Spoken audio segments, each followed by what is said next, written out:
오늘 저는 우리 사랑하는 성도님들과 세상과 언택트, 하나님과 콘택트라는 제목으로 은혜를 나누고자 합니다. 코로나가 발병하고 금방 사그러들고 백신이 개발되거나 이렇게 심각하게 오랫동안 지속될 줄을 모르고 있다가 코로나가 오래 지속되자 이제는 포스트 코로나 시대다. 그리고 점점 더 길어지니까 지금은 위드 코로나 시대다. 코로나와 같이 살아야 된다는 거죠. 코로나19 작년에 발병했기 때문에 코로나19입니다. 그런데 코로나20이 나올 수도 있고 코로나21이 나올 수도 있고 그렇기 때문에 더욱더 불안한 미래를 내다보고 있습니다. 그래서 오늘 말씀의 제목처럼 세상과 언택트라는 제목에 있어서 언택트라는 요즘에 단어들을 들어보셨을 겁니다. 언택트. 콘택트라는 영어의 접촉하다라는 그 단어에서 부정의 의미인 언을 합성한 언어라고 합니다. 그래서 원래 언택트라는 단어는 있지는 않았던 것 같아요. 그러나 최근에 이제 코로나가 발병하면서 사람들이 모일 수가 없는 거예요. 만날 수가 없는 거죠. 대면으로 무슨 일을 할 수가 없는 겁니다. 그러니까 경제, 소비, 이러한 사회적인 새로운 합성어가 이처럼 등장한 것이죠. 언택트. 대면하지 않고 비대면으로 우리의 삶을 살아가는 것이죠. 식당에 가서도 마주보고 식사를 할 수 없으니까 집에서 택배로 배달로 음식을 시켜 먹는다든지 아니면 직접 방문해서 상담을 해야 되는 여러 공공기관이라든지 금융기관이라든지 그런 업체들도 이제는 방문 상담을 다 사용하고 거절합니다. 그리고 이제 비대면으로 전화로 상담한다든지 인터넷으로 상담한다든지 이렇게 살아보니까 얼마나 답답합니까? 해결되지가 않아요. 전화를 걸면 전화를 받질 않습니다. 받질 않아요.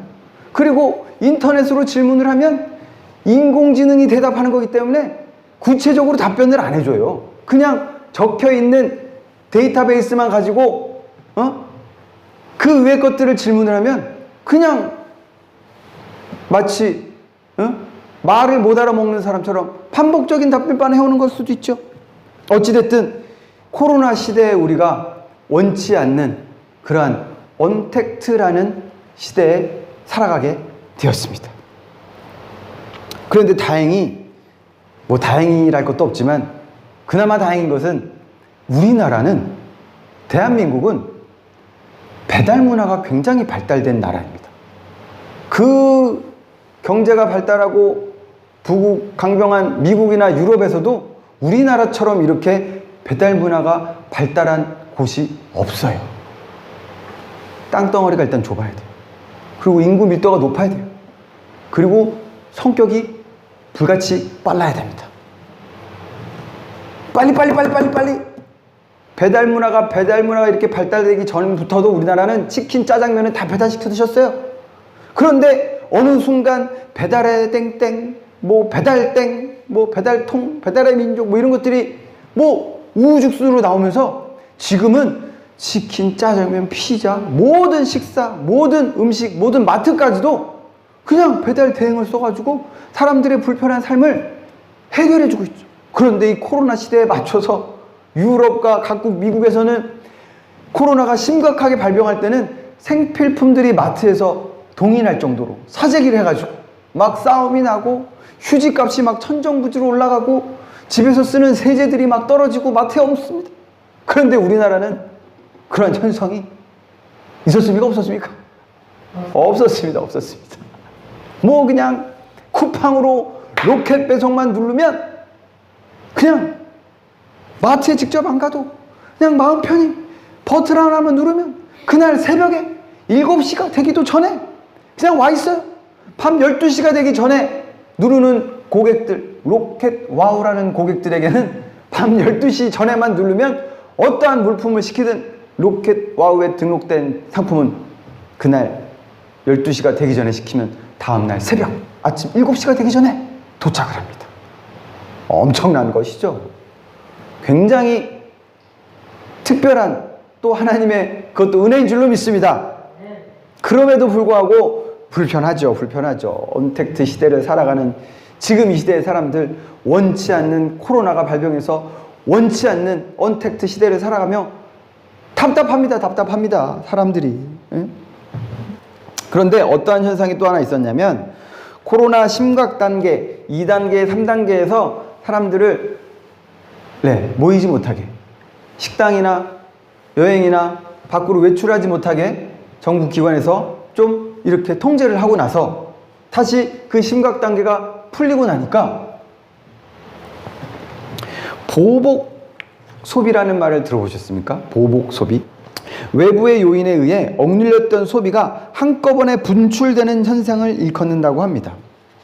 코로나19로 확산이 조금 급감한 소비가 전염병 확산이 누그러짐에 따라 소비 폭발로 이어져서 이제 보복이라는, 자기가 소비를 못한 것에 대한 보상 심리인 거죠.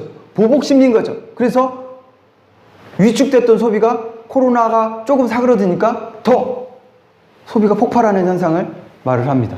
제가 사진으로 띄워놨는데 대표적으로 중국에서 이러한 현상이 뚜렷하게 나타났다고 합니다. 우리나라에서도 제가 뉴스를 보니까 코로나 때도 마찬가지지만 오히려 백화점 명품점에서는 매출이 더 올랐다는 제가 기사를 본 적이 있는 것 같아요. 그리고 항공사 이런 공항에 있는 면세점들이 여행객들이 안 오니까 면세품들을 다 재고로 쌓아놓을 수가 없잖아요. 그러니까 시내에 있는 면세점들에서 그런 공항에서 팔지 못한 면세품들을 가져다가 대량으로 큰 할인을 한다고 탁 붙이니까 코로나든 뭐든 상관이 없어요. 그냥 막 인산인해를 줄을 서가면서 막 명품백 40% 60% 막 세일한다니까 막 그거 서로 사겠다고 난리가 났다는 기사도 본 적이 있습니다. 어찌됐든 코로나로 인해서 사람들이 언택트 시대로 들어가고 모이지 못하고 외출하지 못하고 예배하지 못하고 이러한 압박된 심리 상태가 코로나가 조금 줄어들면 보복 소비라든지 이렇게 경제 활동에서는 이러한 보복 소비가 코로나로 위축된 경제를 빠르게 회복시킬 수도 있다라는 또 진단을 내리기도 합니다. 그러나 코로나가 완전히 회복되진 않았기 때문에 또다시 팬데믹 현상이 일어날 수도 있다고 걱정들은 하지만 어찌됐든 세상은 잠시 잠깐 언택트, 잠시 잠깐 위축되었다 할지라도 내버려두면 사람들이 보복 심리, 보복 소비 이런 것들로 인해서 다시 경제들이 회복되고 정상화되고 오히려 더 활성화될 수도 있습니다. 이미 그런 현상들이 보이죠. 근데 제가 걱정하는 것은 뭐냐면 세상은 내버려두면 돌아가요. 경제가 활성화되고요. 보복 소비가 일어나고요. 나오지 말래도 지금 단풍 구경하느라 주일임에도 불구하고 예배하지 않고 단풍 구경한다고 설악산, 지리산 이런 데로 마스크 써가면서 유행하러 다닌다는 것이죠. 제주도에 사람들이 막 숙박권이 없어가지고 난리죠. 그런데 교회는 어떻습니까? 교회는 어떨까요? 보복 신앙이라고 들어봤습니까? 보복 예배라고 들어봤습니까? 제가 지어낸 말이지만 그런 현상들이 일어날까요? 아마 긍정적인 생각이 들지 않을 겁니다. 사람들이 모이지 못하게 하고 예배하지 못하게 하고 기도하지 못하게 하고 찬양하지 못하게 하니까 신앙이 강한 사람, 신앙이 신실한 사람 뭐 이런 사람들은 답답해하고 나중에 조금 수그러들고 위축됐던 상황들이 다시 풀어지면 더욱더 교회를 찾아오려고 하시는 성도님들이 계시겠죠. 그러나 제가 봤을 때 믿음이 약하시거나 초신자거나 새신자거나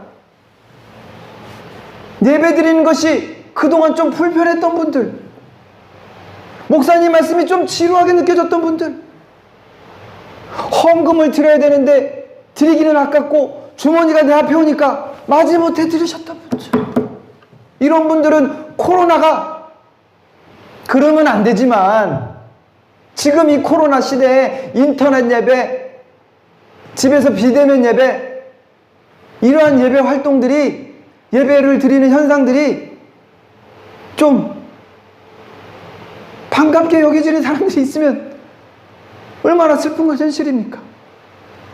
이때다 싶어서 지루한 목사님의 설교를 집에서 편안한 복장으로 편안한 자세로 드려도 되고, 헌금 시간에 눈치 보지 않아도 되고, 시끄러운 기도 소리는 리모컨만 누르면 조용히가 됩니다. 음소거가 돼요. 꺼놓으면 돼요. 시끄럽게 아무리 랄랄라 따따따 기도해도 비대면 예배, 인터넷 예배 가운데서는 음소거를 누르면 방해받지 않고 예배는 드리는 것 같고, 뭔가 찝찝함은 덜 수 있고 편안함은 있고, 안타까운 현실입니다.